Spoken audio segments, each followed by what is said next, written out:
Grace, and then I'm going to turn off my camera, and you're going to share something, Yeah. share your images anyway. So if people have questions, please go ahead and put them in the Q&A box, and then we will get to them after Grace's talk. But I will introduce Grace first, and then we'll let her take over. For some of you, Grace is familiar because she was in our criminal justice department and our gender studies program, which is now called Gender and Sexuality Studies, since you've left. Grace Howard is now an associate professor of justice studies at San Jose State University. She earned her PhD in political science at Rutgers University with concentrations in women in politics and public law. Her new book, The Pregnancy Police, Conceiving Crime, Arresting Personhood, is out with the University of California Press. Dr. Howard is engaged in public scholarship on reproductive politics and law with expertise on the criminalization of pregnancy, abortion, contraception, miscarriage, and eugenics. And you can see her on Huffington Post, U.S. News and World Report, Truth Out, AP News, and NPR. I feel like you've been on a lot of other ones too. A lot. Since Yeah. All the bio, time. I'm on the like San Francisco news channels like all the time too. So yeah, it's an ongoing Okay, thing. so yeah, for sure. So Dr. Howard was a Public Voices Fellow with the Op-Ed Project for the 2023-2024 academic year. She was an American Fellow with the American Association for University Women for the 2016-2017 academic year, and is co-director of the Rutgers University Informed Consent Project.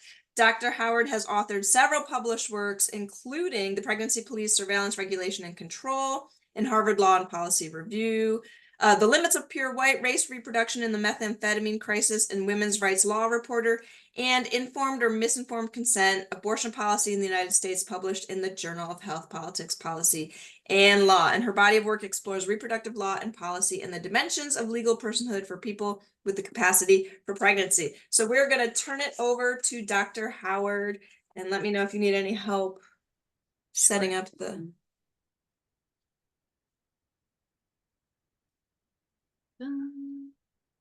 Play from the start.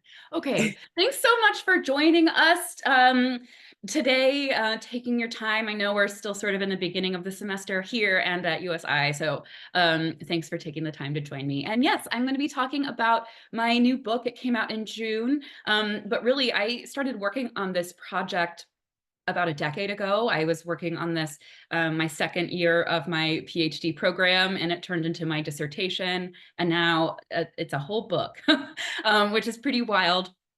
And I want to start out by giving you a little bit of a note on language. So I'm going to be, I'm very intentional with my words here.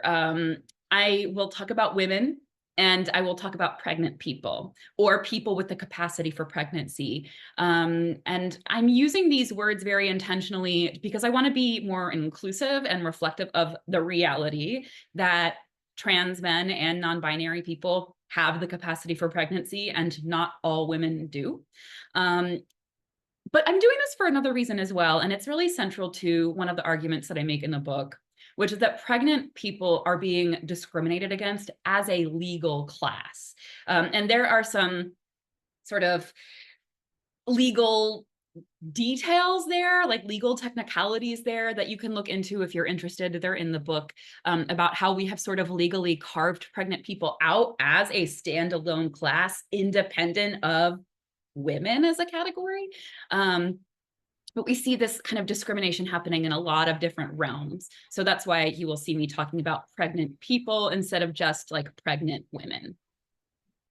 So who are the pregnancy police? I'm going to read from the book just a little bit. The pregnancy police do not exist in a discrete agency or department. They don't carry pregnancy police badges or wear special pregnancy police uniforms, but the pregnancy police are all around us. Sometimes they wear scrubs or white coats. You can find them at the hospital or at the CPS office. Sometimes they're deputized to police pregnancy by law or policy. Other times they're only acting on the basis of their own beliefs. They are our neighbors, our partners, and our friends. They are nurses, doctors, and social workers.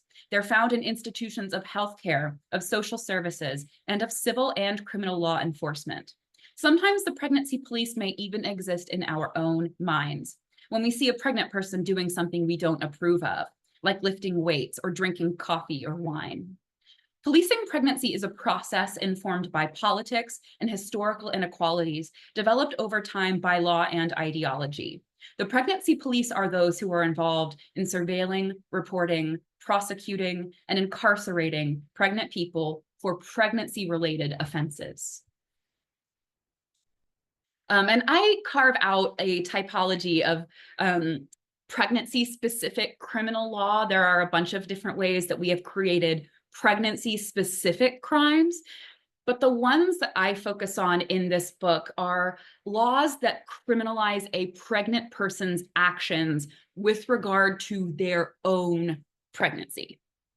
All right, so this is like moms being charged with crimes against their own pregnancies, essentially. And let me tell you about the woman in this picture. I opened my book with her, and so I'll read the paragraph about her as well. In 2011, a 25-year-old white woman named Heather Capps gave birth to a healthy baby boy via cesarean section. Her newborn baby tested positive for opioids. Heather had opioid use disorder, which developed after she'd been prescribed the drug to treat her chronic back pain. Heather lived in Alabama, in a small town in the northeast part of the state. She'd heard about a local policy ordering the prosecution of women who use drugs during pregnancy on the basis that their drug use constituted a form of child abuse. She'd also heard that the withdrawal symptoms from quitting oxycodone could be dangerous for her and her pregnancy. She needed help. Heather was unemployed and relied on Medicaid and $200 a month in food stamps to support her family. She was referred to an inpatient drug treatment facility in Birmingham, nearly an hour-and-a-half drive away from her home. As a single mom with 2 young children, inpatient treatment was not an option. Who would look after her little boys? Heather was trapped. Seeing no other solutions, she decided to gradually taper down her use of oxycodone and to take the lowest possible dose in an effort to protect her pregnancy. 2 days after Heather gave birth to this baby in the picture, this like gorgeous fat little baby, and still recovering from her cesarean section, she was arrested at the hospital. She spent the next 3 months in jail, separated from her newborn and her 2 other young children, unable to post $500,000 bond. Over a year after her arrest, Heather pled guilty to a charge of chemical endangerment of a minor, a Class C felony. In Alabama, crimes designated as Class C felonies are punishable by 1 to 10 years in prison. She was given a 3-year suspended sentence. If she completed a rehab program, a court-ordered rehab program, she wouldn't have to serve 3 years in prison. Heather was ordered to stay in a halfway house while she was in court-ordered rehab. During that time, she was permitted to see her children once a week. So, for Heather to finally access the drug treatment that she wanted and sought out, she was forced to self-manage her substance use disorder through her pregnancy. She was forcibly separated from her newborn and 2 other young children. She was arrested and forced to spend her first 3 months postpartum in jail. She pled guilty to a charge of felony child abuse and then was assigned to a halfway house to complete drug treatment with the stress of a possible 3-year prison sentence weighing over her. So this is one story. And in this book, I analyzed 1,116 arrest cases of pregnant folks, right? So this is just one of over 1,000 stories.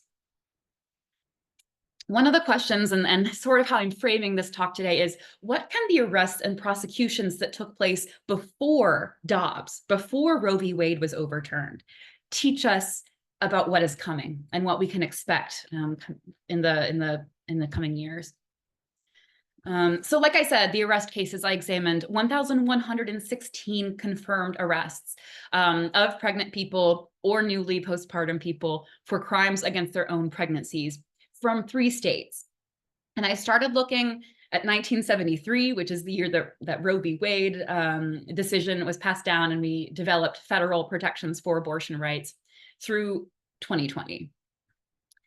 267 of these cases came from South Carolina, 747 from Alabama, 102 from Tennessee. Just to reiterate, all of these arrests happened before Roe v. Wade was overturned. And the reason why I looked at these 3 states is because at the time, these were the 3 states that had ever, during that period, officially adopted these pregnancy crimes, either through state legislation or through the courts, like state Supreme Courts. And I had a question about, like, how much does a pregnancy crime actually being official and on the books change the way that we enforce these arrests? Because I knew arrests had been happening before there was any kind of criminal law saying you could make the arrest to begin with, right? So I wanted to know, like, how is this functionally happening, and how much does the law really matter? Just to give you some more detail about the pregnancy police, right? They don't currently exist as a singular institution or department. I hope they never do. Who knows? But that these are sort of informal webs of people that seem to exist throughout the country, in some places more than others. Maybe it might only be one county in a state, or maybe it's in every county in a state. It seems variable, very variable. But these are people who regulate, surveil, and control pregnant and postpartum people. One of my more alarming findings was that healthcare providers are involved in 75% of these cases. And in fact, they initiated these cases. So if you are going to be arrested for a crime against your own pregnancy, odds are your healthcare provider is the one who got the ball rolling. And these folks were working at over 100 healthcare facilities between these 3 states. So shopping around for maybe a hospital that won't report you to the cops isn't a feasible thing. These also included, of course, probation officers, social workers, and yes, friends, neighbors, partners, family members.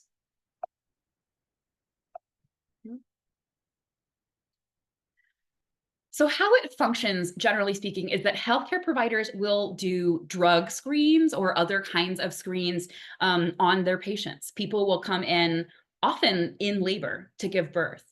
And I don't know, when somebody in a white coat or scrubs hands you a cup and tells you to pee in it, like you do, right? You figure they're gathering relevant medical information. But in fact, conducting a drug screen is not a standard part of medical practice. They're not doing this for medical purposes. They are doing this for law enforcement purposes. They are essentially collecting evidence on your body to be handed over to the cops. And it seems that they are very selective about who and when they test and report. I have some kind of future research plans where I want to figure out how that works. But yeah, it seems like they aren't drug testing everyone. And it seems like they aren't reporting every positive test. So what kinds of other factors are influencing them? It's a question I have. So the healthcare providers call social services, or sometimes they call the cops directly. Social services will often do kind of other investigation. The police make arrests and they gather evidence from healthcare providers and sometimes find new evidence. And then prosecutors pursue these prosecutions, sometimes even without any like explicit legal undergirding. And that's not supposed to be possible, but it happens all the time. So other sources of information, medical records, of course, like I mentioned, word of mouth is the biggest risk. I know after Roe v. Wade was overturned, there were a lot of news articles about, like, is my period tracker app safe? Should I delete it? And like, maybe you should. But what we have seen is, like, they don't have big sweeps of like everyone using this period tracker app, and we're going to find the ones that had some sketchy pregnancy dates and prosecute them. It doesn't work like that. It's humans reporting other humans to the cops. And then law enforcement can use whatever kind of electronic data, right? They have access to all of this stuff. They can get warrants to look at it. They can look at what's on your phone, your search history, even your credit card records. But only after they catch you. So if you can avoid getting caught, your pregnancy tracker app is probably just fine. We also had the cops use a Facebook post in one case, someone's pregnancy announcement on Facebook, they used as evidence against her to claim that she was aware of her pregnancy and continued to use drugs. And then in another case, they actually got records from a crisis pregnancy center. You maybe have heard of these as pregnancy resource centers. And Anti-abortion advocates would call them fake clinics. These are basically anti-abortion centers that often have no one that actually has any kind of medical training working inside, but they might be wearing white coats and like stethoscopes and sort of cosplaying as healthcare providers. And basically they exist to convince people to not have abortions. So they will do ultrasounds, and they often advertise free ultrasounds to bring people through the door, people who maybe couldn't afford to get an ultrasound somewhere or who want a pre-pregnancy test. And they might be thinking like, hey, I don't intend to have an abortion, and so going into this pregnancy resource center is fine with me. But unfortunately, I found like they are governed by no medical ethics or laws, period. And so they have no obligation to keep any of your information private. So in this case, they handed over to the cops information about a patient's date of her last menstrual period, her contraceptive practices, and they handed all of that over to the cops, right, to support her prosecution. So some lessons we can learn from some of that information I've just shared. Healthcare providers will not necessarily keep your information private. And this is a terrible thing because we should be able to tell healthcare providers everything. But with that reality, in some cases, it can be important to be careful what information you choose to share with them. Right? And I'm not giving anyone legal or medical advice here, but I am saying in some situations, you may choose to not tell them everything. Social media can be used after the fact to support an arrest or a pregnancy. So be careful what you post about your pregnancy, regardless of what your intentions are for that pregnancy. Most reports come from word of mouth, so be careful who you talk to. And then I don't know if we have any healthcare providers or future healthcare providers in the room, but if you are somebody who feels uncomfortable participating in this because it violates your kind of ethical obligations, be cautious about what information you gather on your patients, and be cautious about what you choose to write down. Because anything you write down can be collected and used in a trial. Medical records are not private in these cases. So some information about the prosecutors themselves. I interviewed prosecutors for this book, and they were prosecutors who were among the first in their states to start prosecuting cases like this. These were folks who were making prosecutions before there was any real legal basis to be making them. They just sort of got an idea. And how it looked for a lot of them was like this. Maybe a social worker or a hospital employee comes and talks to them and mentions that they're seeing a lot of pregnant folks that are using drugs.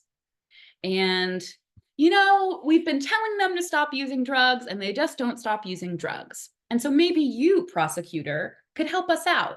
Maybe you could lend a little bit of teeth to the suggestion that they stop using drugs.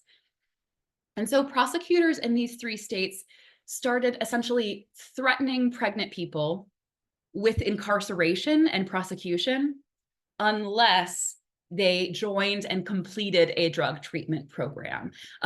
They referred to this as carrots and sticks. So like the carrot is that you won't be prosecuted and the stick is that you will. Or velvet hammers was another phrase they used. So like, I'm a prosecutor and usually I'm just hammering people with a iron hammer, you know, and this hammer is just a little bit softer and friendlier. Boop, boop, boop. It's sort of the idea. That is not an accurate characterization of what's happening. There is nothing soft about what is being done to the women in these cases. I think just telling you about what happened to Heather, you can see that this is not a very soft hammer at all. It's also very common amongst these prosecutors that they see substance use not as a health issue or a trauma issue. They see it as a moral issue. That if you're somebody who uses drugs and is addicted to drugs, that like you're probably bad deep down. Maybe you don't love your baby enough to just stop using.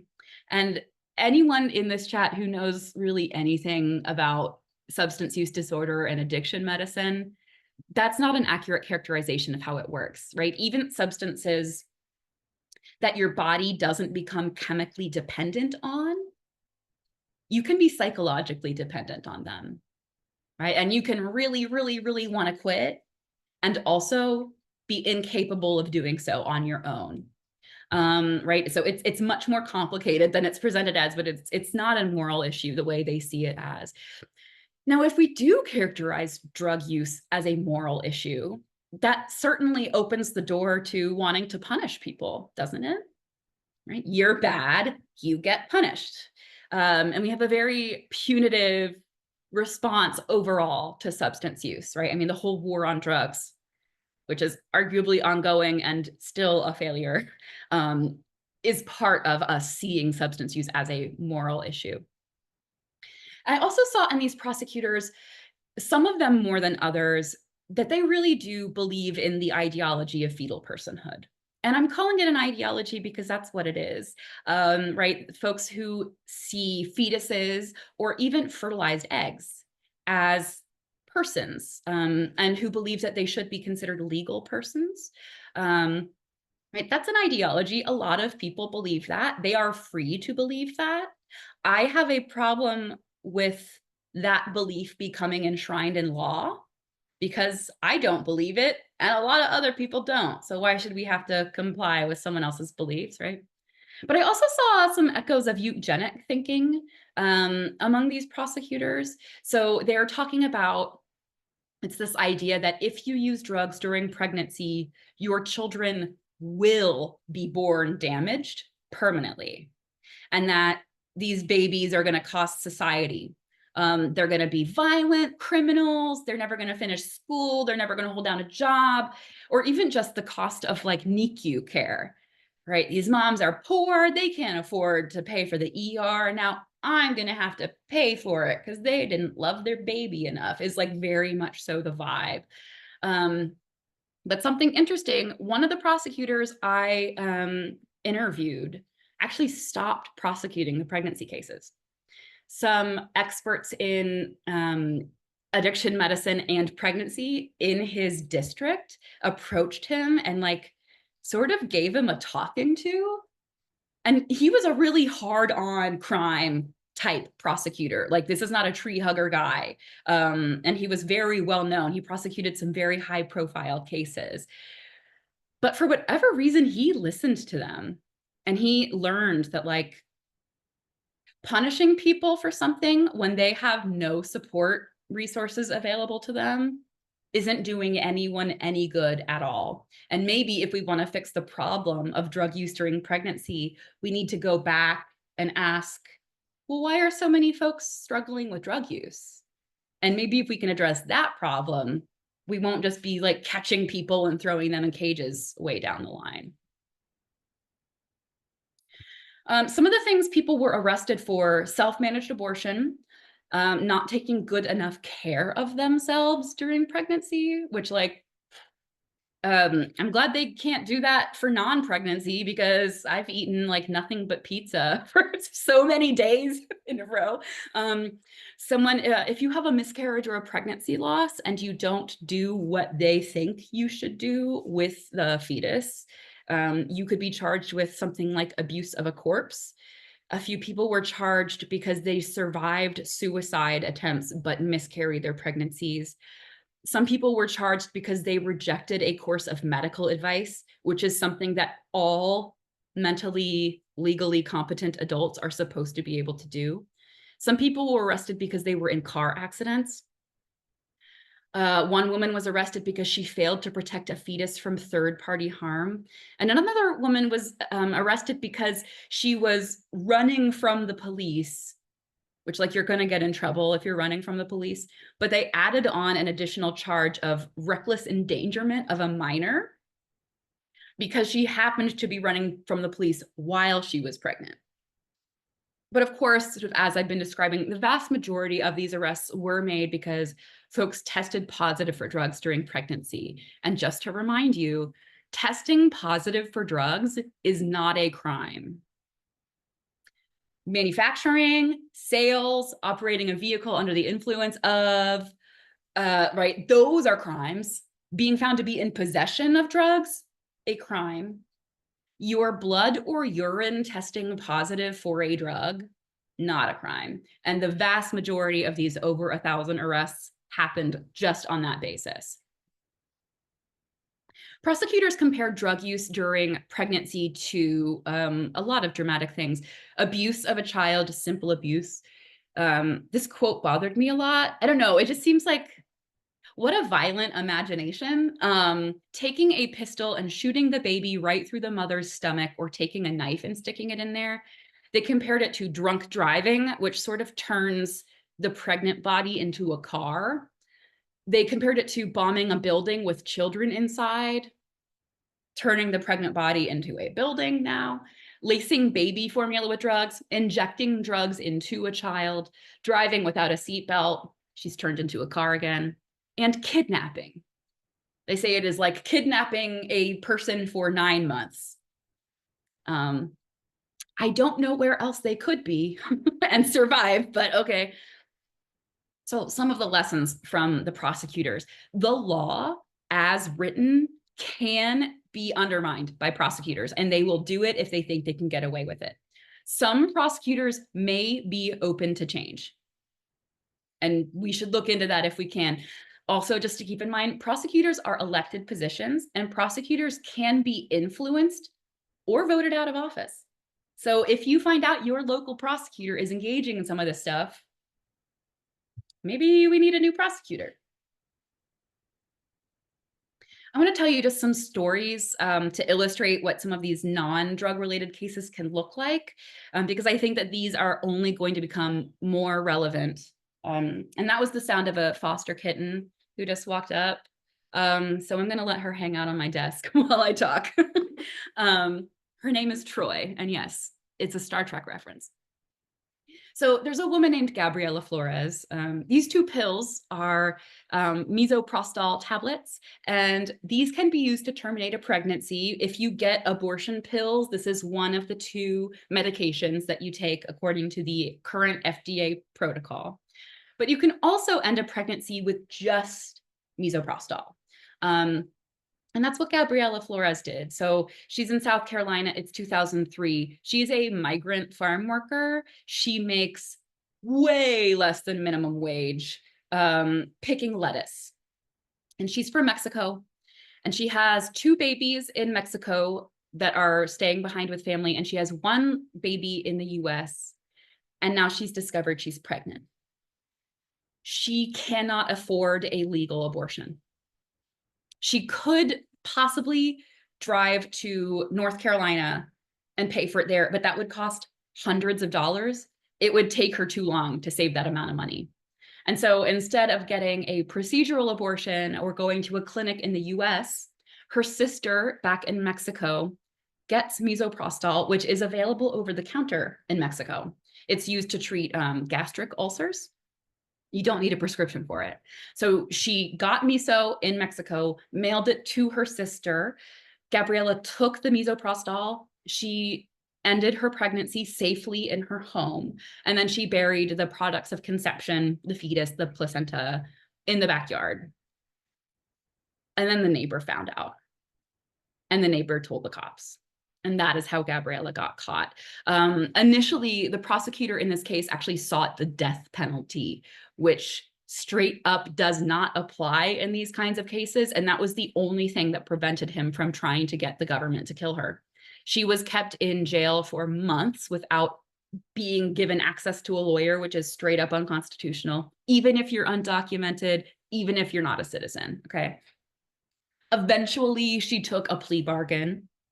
And she, the charges, it was mistreatment of a corpse or something like that. And we don't know what happened to her afterwards. It's very possible that she was deported. It's like, that was back in 2003, y'all.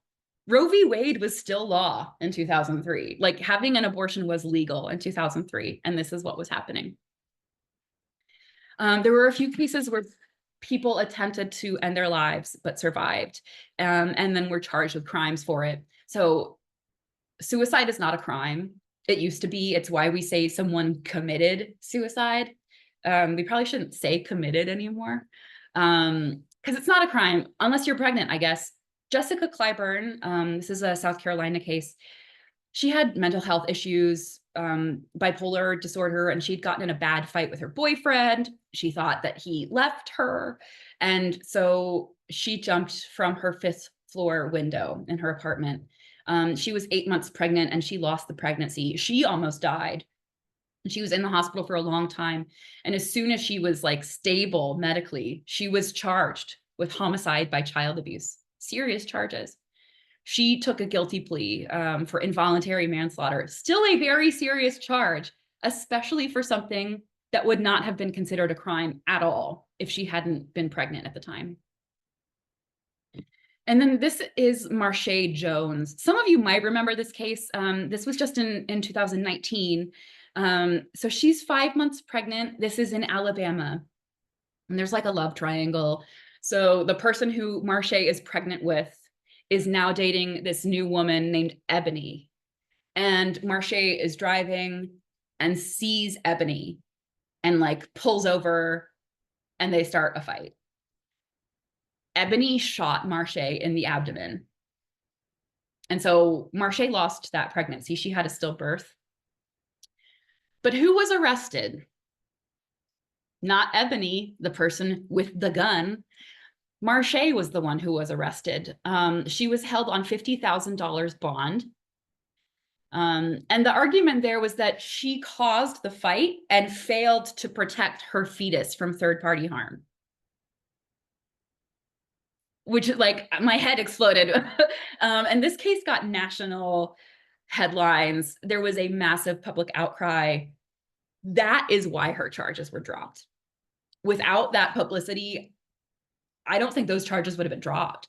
And something that really frightens me about this case, we know this happens all the time with moms and born children, that if you are in an abusive household, if there's like an abusive man in this household and the mom fails to protect her babies from that man, even if he's beating her up too, that she can be charged for that, right? And we see cases in civil court all the time, but even criminally charged. And so I'm imagining if this kind of thing can happen, if you're pregnant and your husband beats you, the time in your life when you are most likely to be murdered, by the way, is when you are pregnant. If you are pregnant and your husband beats you, could you be charged for failing to protect that fetus? Like, the logic's there. I haven't seen that case yet, but the logic is there. So it's something I'm keeping my eye on. This is such an outrage, this case. So some of the lessons there. You can be prosecuted whether or not you intend to terminate your pregnancy. So even if you're someone who, like, I would never have an abortion no matter what, you never know until it's your turn, right? But if you are thinking that, that doesn't necessarily mean you're safe, right? People who are pregnant with wanted pregnancies, who plan to give birth and parent their children, are also incarcerated, right? If you have a miscarriage for whatever reason and they decide it's your fault, you could be prosecuted. And that you can also be prosecuted for other people's actions if you are blamed for causing those actions or for failing to protect yourself. Something else that's alarming. I guess one that's not written here, but that comes to mind as a lesson, is that sometimes public outrage works. And so maybe we can keep that in our toolkit. Sometimes public outrage is enough. I want to talk about the birth outcomes briefly. Most of the cases involved the birth of a healthy baby, and I don't really have the time to get into all of the medicine of it, but suffice it to say, a lot of what we have been taught about drug use and pregnancy is just straight up incorrect. It is way more complicated than we think. Most illegal substances are like not the worst for pregnancy, but there are some legal substances that we know are really, really bad for pregnancy, including some prescription medications. We also know that the prenatal care that you have access to, your diet, can counteract a lot of the negative impact of some of those substances. So if you want to learn more, read the book, or email me and I'll send you some resources. So yeah, usually a healthy baby, even though they tested positive for drugs, In 89 cases, they were flagged as complicated births. And these usually, they were premature births or maybe a low birth weight or maybe withdrawals, which infants exposed to opioids in utero do go through withdrawals sometimes. It's called neonatal abstinence syndrome. We're really good at treating it. And we're really biased at diagnosing withdrawals. We're much more likely to diagnose a trembling Black baby as going through withdrawals than a trembling white baby, for example. But yeah, sometimes they were complicated births. It was a miscarriage or stillbirth or like pregnancy loss of some kind in 77 cases. This was surprising to me, and I think just goes to show how much of this is like luck of the draw, crapshoot, randomness.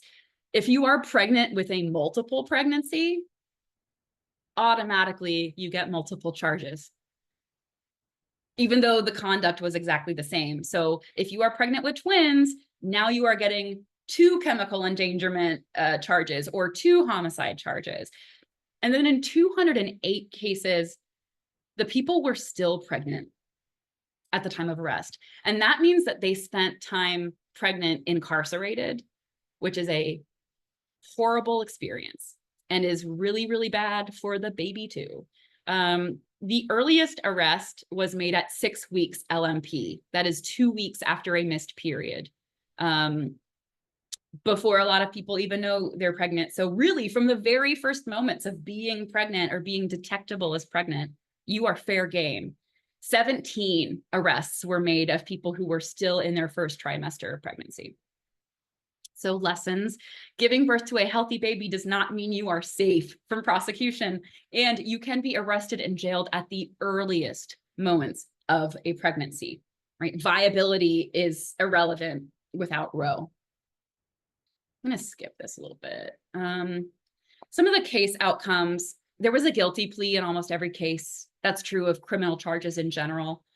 The lengthiest charge or sentence rather was 20 years in prison. There are people who are in prison today because of these charges, decades-long sentences. Some people were ordered to be sterilized or to use IUDs or implants as a condition of their bond or plea bargain, which is very eugenicsy. I think most of these families lost their children for at least a little while, and some of them never got custody back of their children, even though testing positive for drugs doesn't mean you're a bad parent, period. All it means is that you tested positive for drugs. It doesn't actually necessarily mean you even did drugs, because false positives are not uncommon. And then some people were arrested a second time on a subsequent pregnancy, which suggests, again, that this is not an effective way of deterring drug use, right? People are not getting help. If anything, they are becoming more traumatized. They're experiencing grief. Mistrust and avoidance of medical institutions and healthcare providers are very common after an experience like this. So let's like wrap it up. I want to be able to talk to you with Q&A. What about Dobbs, right? The case that overturned Roe v. Wade a couple years ago. Criminalization of pregnancy, as I have shown you, has been happening since like the 80s. And this is something that many abortion rights advocates ignored, unfortunately. Prosecution for abortion has been happening. Legal abortion has been accessible. You'll note just a few years after Roe v. Wade, a woman named Rosie Jimenez in Texas died from an illegal abortion because she could not afford one. Right after Roe v. Wade, right? So Roe was never enough. Legal abortion has been inaccessible to people, but Dobbs makes all of that worse, because now there are no limits on what a state can do. So providers, helpers, and the patients now are all vulnerable to criminal charges. If you are in a state with bans, you are now facing a legal risk, right? Kind of even more so from the moment you become pregnant. These perceived legal limits from Roe are gone. So pre-viability arrests are happening more and more often. Since Dobbs, just some of the things we've seen, legislatures are pursuing the death penalty for people who have abortions and for the people who provide them. We have been exploring criminalizing people who prescribe, who ship, who order, who even run electronic purchases at the credit card companies, or who use abortion medication. We've seen proposed legislation that does all of that. Legislation that prevents prosecutors' kind of choices about pursuing cases has been put up and passed in some cases. So like, let's say the DA in this district says they are not going to prosecute people for abortion, even if the state law says abortion is a crime. States are trying to make that impossible. They're trying to take away that discretion that prosecutors can sometimes use. Abortion bans currently are threatening to criminalize care. They are leading to preventable deaths, right? Just yesterday or the day before, news broke of 2 Black women in Georgia who died from miscarriages because they could not legally get the care that they needed to handle those miscarriages. And those happened right after Roe was overturned. Those 2 cases were from 2002. The news just broke. So I'm sure there have been more than 2. I mean, so much time has passed, right? We've also seen in some cases, the precedents from these bad drug women are being used to now limit reproductive care for kind of the more respectable women. So this is an Alabama case. Alabama Supreme Court wants to limit IVF. They say that fertilized eggs are legal persons, even if they are in a freezer. And that has essentially shut down IVF in that state. That Supreme Court case cited a drug and pregnancy case 7 times as precedent. So they were going after people no one cared about before, pregnant drug users, poor women of color, pregnant drug users. And now they can go after the people with the kind of money you need to do an IVF cycle. This is like a more respectable class of person. I don't know if y'all know what the Comstock Act is. It should be on your radar if it's not. This is a 1973 law that bans shipping obscene material through the mail. This law was never overturned. We just stopped enforcing it. And the government gets to decide what counts as obscene. So back in the day, it was like vintage porn and erotica and even sex toys, which yes, did exist back in the day. Condoms, which yes, did exist back in the day. And then contraceptives and abortifacients, like herbal potions you can take that would end a pregnancy. But even things like medical textbooks and the instruments that we use to handle miscarriages and abortions, those are all considered obscene. And so the next president could totally use the Comstock Act if they wanted to make shipping through the mail, all of that stuff. Like you could essentially, with the next presidential election, birth control could become illegal through the Comstock Act. Like within a year's time, that is possible. Okay, so yikes. Some of our kind of final lessons that we can learn from this. Marginalized people are the most vulnerable, people of color, racialized white folks, and people who are poor. But they are coming for everyone. Respectability politics is a losing game, right? Being a woman who's not going to have an abortion, who doesn't use drugs, will not prevent you from being impacted by this kind of stuff. Another lesson is that the law only sort of matters, that prosecutors will use the law to their advantage and they will ignore it when they can. Be careful who you talk to and what information you share. And just a reminder that people can and do safely terminate their pregnancies without getting caught. It's possible, and people do it. So thank you. We can open to the Q&A, read the book, get it at your library if it isn't there, donate to a local abortion fund or mutual aid organization, volunteer, talk to your friends about this issue, vote if you can, and make sure you research the whole ticket. And if you want more information, you should contact me. So now we can open it up to Q&A if you'd like. I'm gonna take host privilege and ask the first question, actually.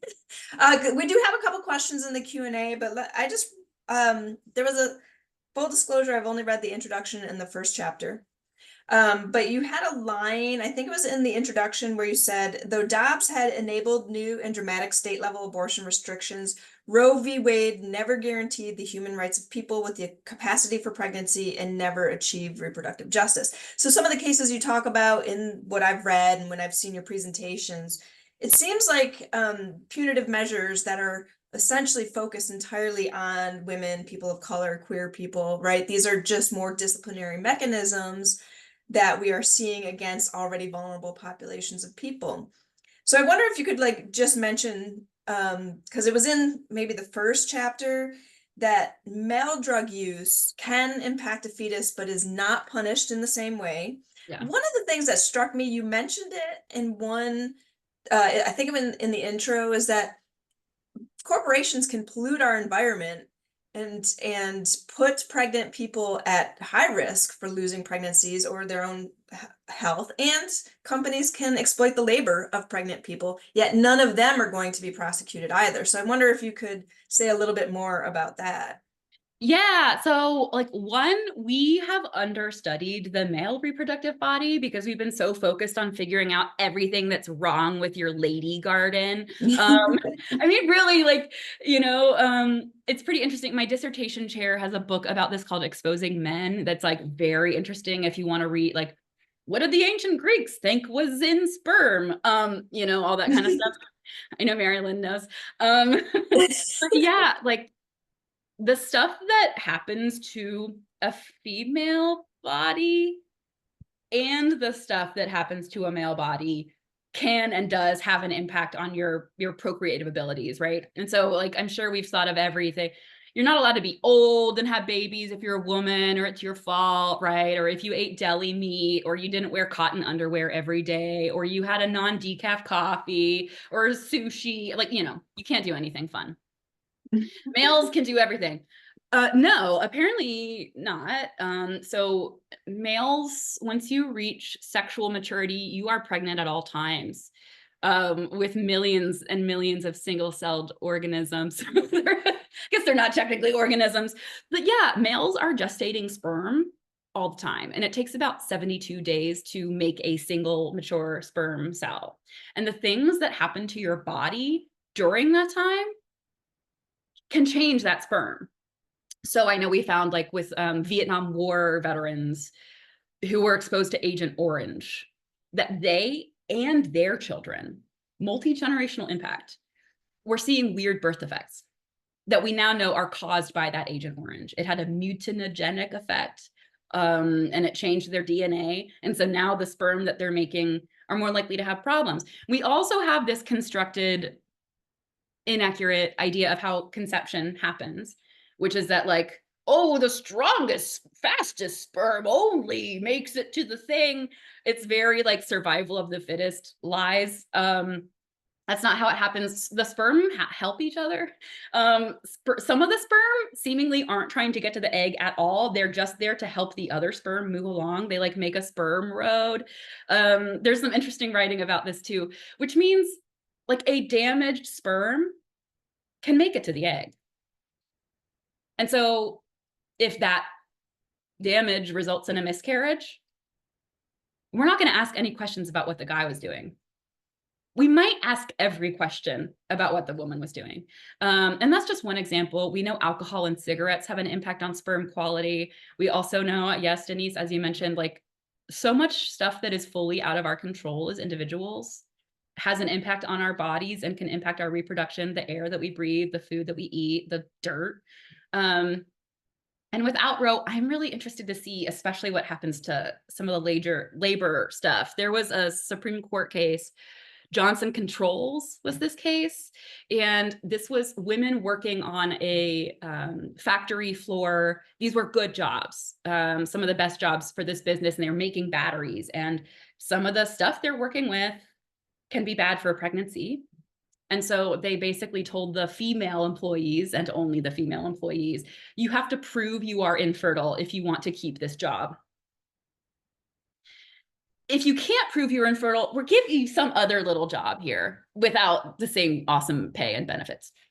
Equal. And we're doing it to protect you. Isn't that nice? So there was a lawsuit about this.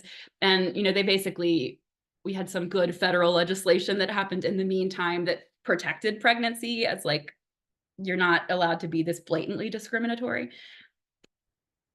It's pretty clear the company was only doing this to avoid lawsuits.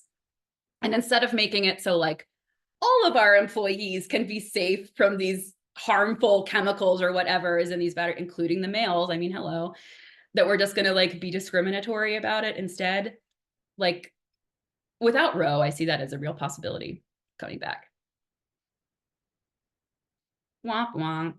I wanted to ask a question. I mean, it seems like to really address the problems you're talking about, right, with people who are especially vulnerable, with effective treatment of substance like disorders, those are complicated, right? And whenever you're trying to make a political movement happen, anytime the solution is complicated, it's so much harder. Whereas it's so much easier to just find one person and punish that one person, and people feel like, oh, I'm so effective because I actually did something, right? Do you have any tips for keeping people from just giving up on being engaged, because the thing we have to fight for is so complicated and not so simple? Yeah. So there's like comms research on some of this stuff. Facts don't matter.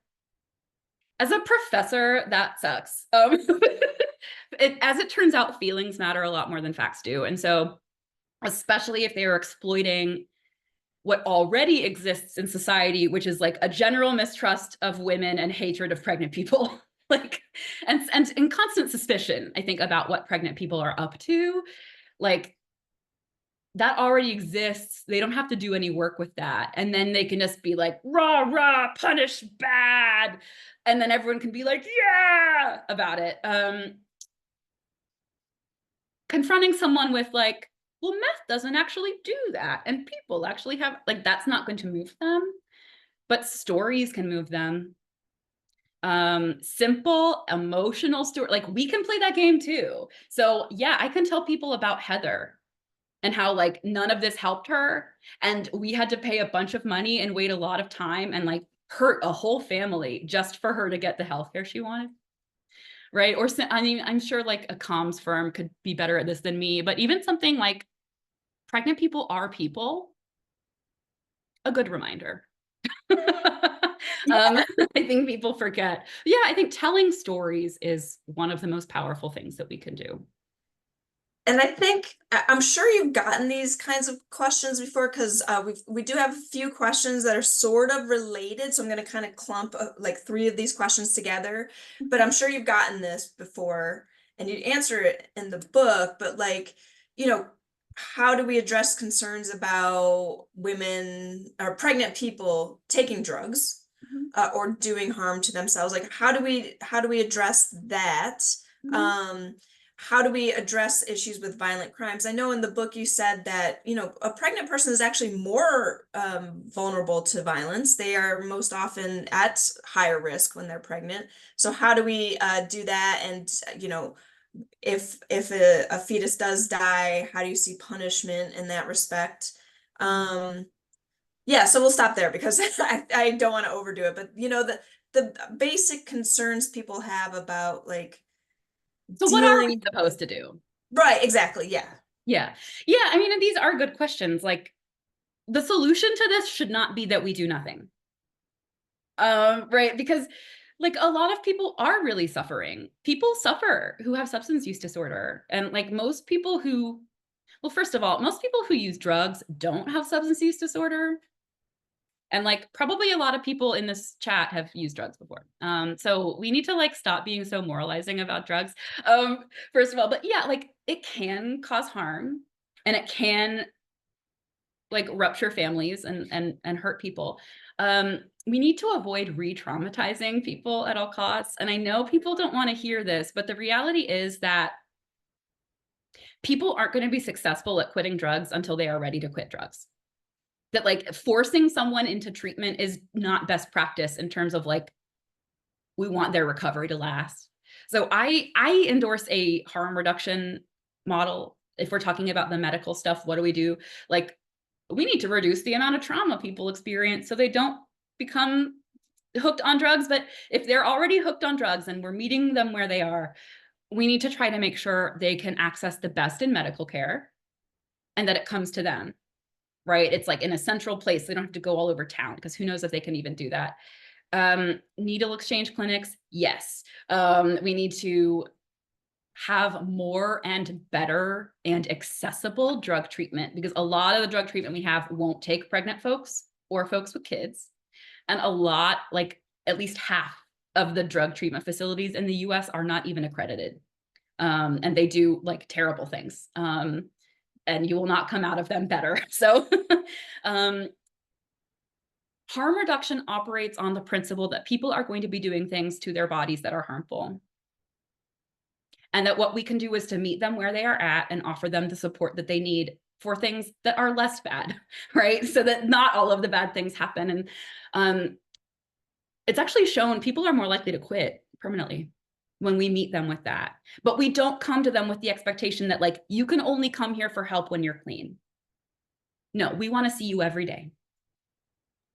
No matter I think what. our popular culture just sort of has this knee-jerk reaction that's everything's got to be punitive. We have to punish the people who are doing these things. And that's like some old Puritan stuff. Like yeah, that's the old kind of mentality. And yeah, I get the instinct. It's not effective. And so it there's just kind of alternatives. reminding people that like, what are your goals? If your goal is punishment for punishment's sake, we're doing it. If your goal is healthy babies only, we're not doing it.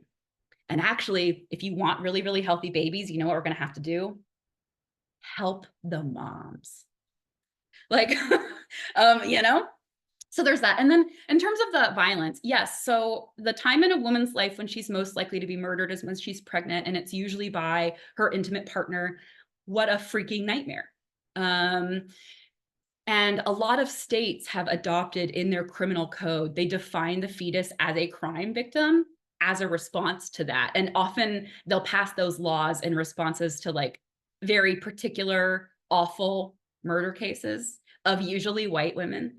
But what happens is we then use that, we're doing this to protect pregnant people. We use those same laws to punish pregnant people. And so a workaround there, and you might not like this, I don't know, I think it's like an interesting workaround. We define certain kinds of people as special victims of crime. Cops, right? If you punch a cop on duty, it's not the same as punching someone else. It's not the same, right? We all know this. In some places, sports referees, we're like, because I guess like people want to do violence to them all the time, which like, okay. So what if we made pregnant folks a special class of crime victim? I don't know that that's ever a deterrent. I don't know that any of this is effectively deterrent, but if we want to have extra special punishing on account of pregnancy, that's a way we can do it without also adding fetal personhood to our criminal code.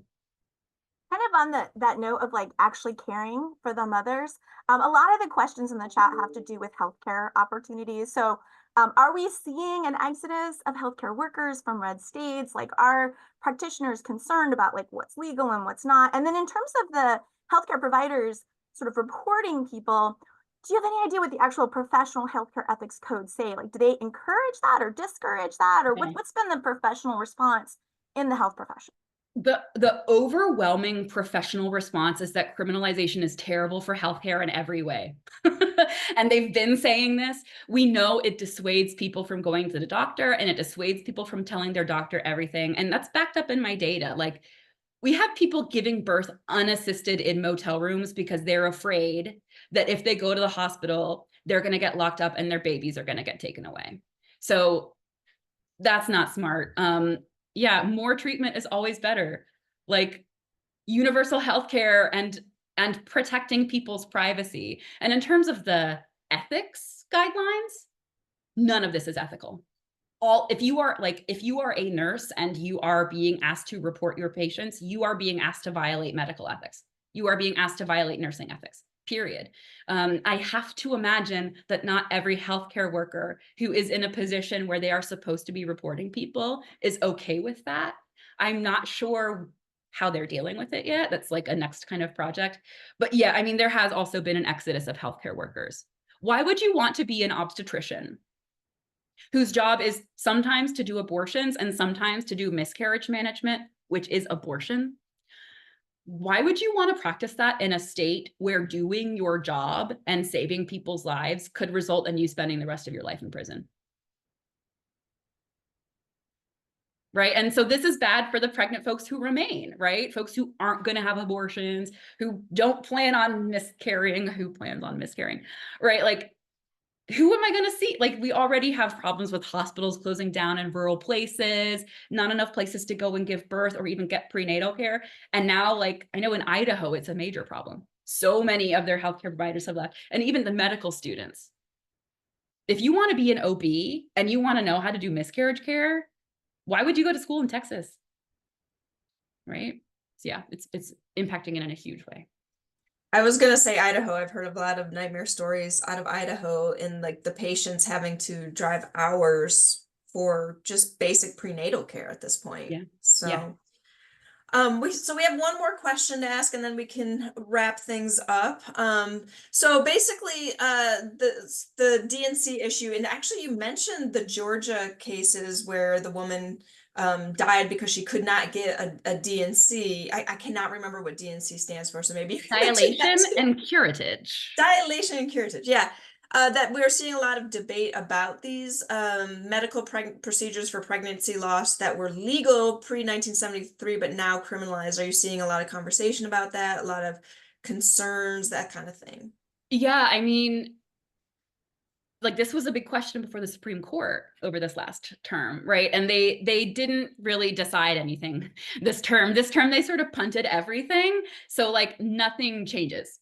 Basically, this is a major, major issue in Texas. I know there's been a lot of news. There have been lawsuits of people who need basic pregnancy care, which includes miscarriage management.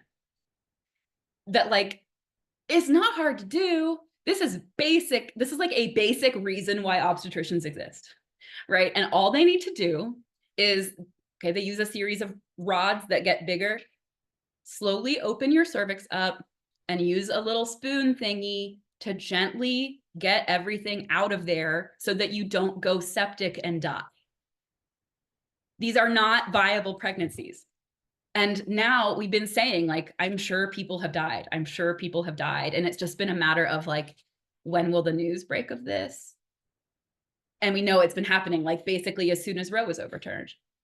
And I think notable that both of the people in those stories were Black women, right? That people of color are always more marginalized in these cases. The woman in Texas who was able to leave the state to get the miscarriage care she needed, like that was a white woman with the money to get out of there. Woman in Ohio who miscarried into her toilet at home after the hospital sent her home 3 times because they refused to provide her with miscarriage care. So of course she miscarried at home into the toilet, which is where most people miscarry. Like, sorry, it's just, that's just true.